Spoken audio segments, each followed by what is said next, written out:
ప్రతీకగా నిలిచిన కాలిఫోర్నియా రాష్ట్రంలో ఇప్పుడు సైలెంట్ గా బిలియనీర్స్ బ్యాగులు సర్దేస్తున్నారు. దశాబ్దాలుగా గూగుల్, యాపిల్ వంటి దిగ్గజ సంస్థలకు వేదికైన ఈ రాష్ట్రం నుంచి ఇప్పుడు ఆ సంస్థల సృష్టికర్తలే తమ వ్యాపార సామ్రాజ్యాలను తరలిస్తున్నారు. గూగుల్ వ్యవస్థాపకులు లారీ పేజ్, సర్జీ బ్రిన్ తమ వ్యక్తిగత పెట్టుబడులను కాలిఫోర్నియా నుంచి ఇతర రాష్ట్రాలకు మారుస్తున్నట్టు జరుగుతున్న ప్రచారం ఇప్పుడు సంచలనం సృష్టిస్తోంది. అసలు ప్రపంచంలోనే అత్యంత సంపన్న రాష్ట్రంగా ఉన్న కాలిఫోర్నియా నుంచి టెక్ కుబేరులు ఎందుకు పారిపోతున్నారు? ప్రభుత్వం ప్రతిపాదిస్తున్న భయంకరమైన పన్నేంటి? ఈ డిజిటల్ వలసలు ప్రపంచ ఆర్థిక వ్యవస్థను ఎలా మార్చబోతున్నాయి? ఈ స్టోరీలో చూద్దాం.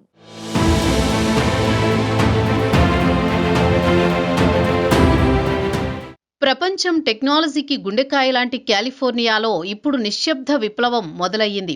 దశాబ్దాలుగా ప్రపంచ టెక్నాలజీ దిశను నిర్దేశించిన ఈ నేలపై పుట్టిన ఆలోచనలు, ఇక్కడే ఎదిగిన సంస్థలు, ఇక్కడే సంపదగా మారిన ఆవిష్కరణలు ఇప్పుడు అదే కాలిఫోర్నియాను వదిలి వెళ్లే దశకు చేరుకున్నాయి. గూగుల్, యాపిల్, ఫేస్బుక్ వంటి దిగ్గజాల వెనుక ఉన్న మేధావులే తమ వ్యాపార సామ్రాజ్యాలను మరో దిశగా మరలిస్తున్న పరిస్థితి నెలకొంది. గూగుల్ స్థాపకులు లారీ పేజ్, సెర్జీ బ్రిన్ తమ వ్యక్తిగత పెట్టుబడులు, వ్యాపారాలకు సంబంధించిన నిర్మాణాలను కాలిఫోర్నియా నుంచి బయటకు తరలిస్తున్నారంటూ న్యూయార్క్ టైమ్స్ కథనం పేర్కొంది. వారితో అనుబంధంగా ఉన్న పలు సంస్థలు ఇప్పటికే మూతపడి ఇప్పుడు నెవాడా, టెక్సాస్, ఫ్లోరిడా వంటి తక్కువ పన్నులు ఉన్న రాష్ట్రాల్లో తిరిగి రిజిస్టర్ అవుతున్నాయి. ఇది కేవలం కంపెనీల మార్పు కాదు, ఒక ఆర్థిక ఆలోచన విధానం మారుతున్న సంకేతంగా దీనిని విశ్లేషకులు చూస్తున్నారు. ఈ పరిణామానికి కాలిఫోర్నియా ప్రభుత్వం ప్రతిపాదిస్తున్న వెల్త్ ట్యాక్స్ కేంద్ర బిందువుగా మారింది. $1 బిలియన్ మించిన సంపద కలిగిన వ్యక్తులపై ఒకేసారి భారీ పన్ను విధించాలని కాలిఫోర్నియా ప్రభుత్వం యోచిస్తోంది. అంతేకాదు, ఈ పన్ను భవిష్యత్తుకే కాదు గతానికి కూడా వర్తించే అవకాశం ఉందన్న చర్చలు మొదలవడం టెక్ కుబేరుల్లో ఆందోళన రేకెత్తిస్తోంది.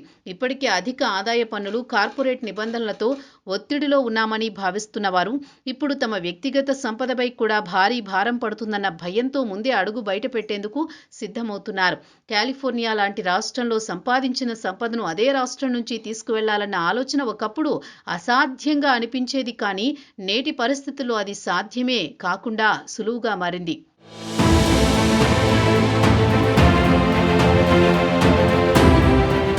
కాలిఫోర్నియా ప్రభుత్వం తీసుకున్న ఈ నిర్ణయంపై తీవ్రస్థాయిలో భిన్న అభిప్రాయాలు వ్యక్తమవుతున్నాయి. ఒకవైపు వెంచర్ క్యాపిటలిస్టులు, స్టార్టప్ వ్యవస్థను నడిపించే ఇన్వెస్టర్లు ఈ పన్ను విధానంతో కాలిఫోర్నియా తన ఆవిష్కరణ శక్తిని కోల్పోతోందని హెచ్చరిస్తున్నారు. టాలెంట్, పెట్టుబడులు, ఆలోచనలు అన్ని రాష్ట్రం వెలుపలికి తరలిపోతే సిలికాన్ వ్యాలీ అనే భావన కేవలం చరిత్రగా మిగిలిపోతుందని అంటున్నారు. మరోవైపు సామాజికవాదులు మాత్రం భిన్నంగా స్పందిస్తున్నారు. ప్రజా వనరులు, ప్రభుత్వ మౌలిక సదుపాయాలు, విద్యా వ్యవస్థలు, పరిశోధనా కేంద్రాల సహకారంతోనే ఈ బిలియనీర్లు ఎదిగారని, ఇప్పుడు అదే వ్యవస్థ కష్టాల్లో ఉన్నప్పుడు వారు బాధ్యత తీసుకోవాల్సిన అవసరం ఉందని వాదిస్తున్నారు. సంపద కొద్దిమంది చేతుల్లోనే కేంద్రీకృతమవుతున్న ఈ కాలంలో సమాజాన్ని నిలబెట్టడానికి అధిక సంపద కలిగిన వారు కొంత ఎక్కువ భారం మోయడం అన్యాయం కాదని అభిప్రాయపడుతున్నారు. ఇదే సమయంలో కొన్ని ఆసక్తికరమైన వాదనలు కూడా వినిపిస్తున్నాయి. ఎన్విడియా సీఈఓ జెన్సన్ హువాంగ్ లాంటి వారు ప్రభుత్వం విధించే పన్నులను స్వీకరిస్తామని బహిరంగంగా చెబుతున్నారు. సమాజం ఇచ్చిన దానికి తిరిగి ఇవ్వడం బాధ్యత అని వారు భావిస్తున్నారు. కానీ మరోవైపు చాలా మంది మాత్రం ఇలాంటి ప్రకటనలు చేయకుండా నిశ్శబ్దంగా తమ వ్యాపారాలను, ఆస్తులను ఇతర రాష్ట్రాలకు తరలిస్తున్నారు.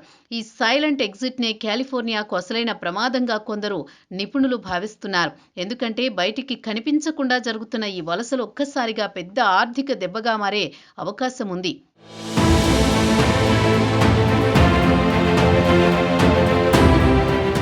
ఒకప్పుడు కంపెనీలు అంటే ఫ్యాక్టరీలు, కార్మికులు, పోర్టులు, భౌతిక ఆస్తులతో ముడిపడి ఉండేవి. ఒక సంస్థను మరో ప్రాంతానికి తరలించాలంటే సంవత్సరాలు పట్టేది. కానీ నేటి డిజిటల్ ఆర్థిక వ్యవస్థలో సంపదకు సరిహద్దులే లేవు. మేధో సంపత్తి, డేటా, అల్గోరిథంలు, క్లౌడ్ సర్వర్లు ఇవన్నీ కేవలం కాగితాలపై సంతకాలతో, కొన్ని చట్టపరమైన మార్పులతో ప్రపంచంలో ఎక్కడికైనా తరలించవచ్చు. ప్రభుత్వాలు కొత్త చట్టాలు, పన్ను విధానాలతో ముందుకెళుతుంటే టెక్ బిలియనీర్లు మాత్రం వాటికి అనుగుణంగా తమ స్థావరాలను మార్చుకు మార్చుకుంటూ తీరు ఒక రకమైన ఆందోళనను కలిగిస్తోంది. ఇది ప్రభుత్వాల చేతుల్లో ఉన్న శక్తి తగ్గుతోందా, లేక సంపద చేతుల్లో ఉన్న వారే నియమాలు నిర్ణయించే స్థితికి చేరుకుంటున్నారా అనే ప్రశ్నలు తలెత్తుతున్నాయి. ఆర్టిఫిషియల్ ఇంటెలిజెన్స్, ఆటోమేషన్, డిజిటల్ ప్లాట్ఫామ్ల ద్వారా సంపద మరింత వేగంగా కొద్ది మంది చేతుల్లోనే కేంద్రీకృతమవుతున్న ఈ కాలంలో ఈ సంక్షోభం ఒక్క కాలిఫోర్నియాకే పరిమితం కాదని నిపుణులు హెచ్చరిస్తున్నారు.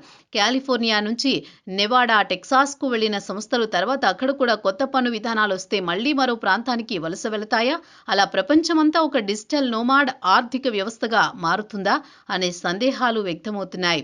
కాలిఫోర్నియా లాంటి రాష్ట్రంలో ఎదిగి ఇప్పుడు ఆ వ్యవస్థను ఆదుకోవాల్సిన సమయంలో ముఖం చాటేయడం ఎంతవరకు సమంజసం అనే చర్చ మొదలైంది. ప్రజా వనరులతో ఎదిగి ఆ తర్వాత ఆ వ్యవస్థను బంధం తెంచుకుంటున్న ఈ డిజిటల్ వలసలు ప్రభుత్వాలను సవాల్ చేస్తున్నాయి.